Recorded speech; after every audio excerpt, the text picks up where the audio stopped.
So, good day sa inyo mauutak. Ngayong araw meron tayong topic mauutak.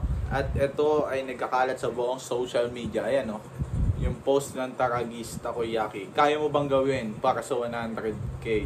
So guys, kayo, anong opinion nyo? For sure nakita nyo na to.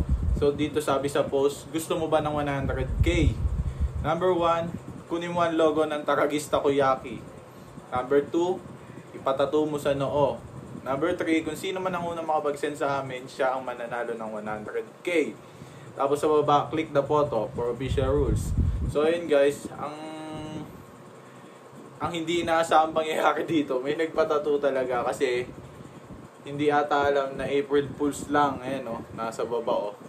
Ayan o, papakita ko din sa screen. April Fools lang pala. So ayan, nawindang ang Taragis Takoyaki kasi biglang may nagpatato. Tapos may sinundan na post. Our April Fool's Day was published earlier in the day. After that, we received number of messages claiming that our post was executed and that someone had taken it seriously. So guys, ayun, anong masasabi nyo dito?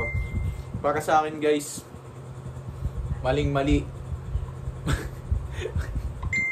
And guys, nawindang siya, may nagpatato. Ayan o. Sir, nag-PM po ako sa inyo, ginagawa na po. Wait po ako ng chat. Ayan o, 100k. Tapos yun guys, parang ewan ko. Parang may nakita din akong post na pinost ng page ng Taragis na hindi daw nila ibibigay. Ito pala yun, eh, no? Once more, Taragis Takoyaki is not accountable for the events that occurred. Thank you. Ano masasabi niyo guys? Yan. Joke-joke lang yun. Ano ba? April Fools pa more.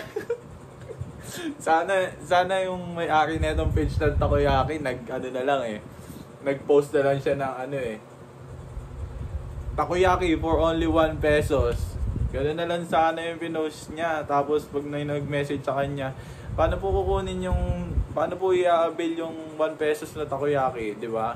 At least wala kang masasagasaan tao. Sasabihin mo, April Fools lang po yun, yung Takoyaki na yung Takoyaki na 1 pesos. Eh hindi! Napatato na mo, babawi mo pa ba yun? Patay ka dyan. Ngayon, ikaw ang dadagsain ng pambabatikos na mga tao sa fbworld.com. So ayun, wala nang bawian to, napatato na eh. Ang kagandahan lang dito, ayan o. Kagandahan lang dito, may mga tumulong, may mga nagbigay ng tulong, nagpaabot ng tulong. Kasi, ayaw nga ibigay ng Taragis Takoyaki yung yung 100k, Taragis ka talaga. So yun, after ng post na yun, ang daming nagpaabot ng tulong. Ayan o, dear kuya, 100k, ayan, may magbibigay ng 100k. You have won 10,000 pesos. You have won 5,000 pesos. You have win 1,000 pesos. Free on all services. Yun lang ang kagandahan nun guys. Pero para sa Taragis Takoyaki, patay ka na.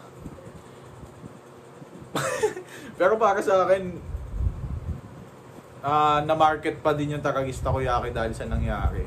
Kaso lang, sana kahit papano, hindi man totoo yung hindi man totoo yung post niya na yon, di ba?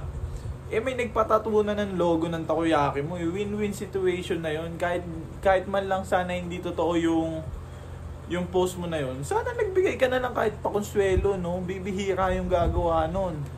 Kaya para sa akin win-win situation kung ginawa mo yun. Eh ang kaso lang, ayaw mo magbigay. Ayun, nakalagay sa post mo na ayun no. Once more, Taragis Takoyaki is not accountable for the events occurred. Ayun lang. Doon ka sumablay.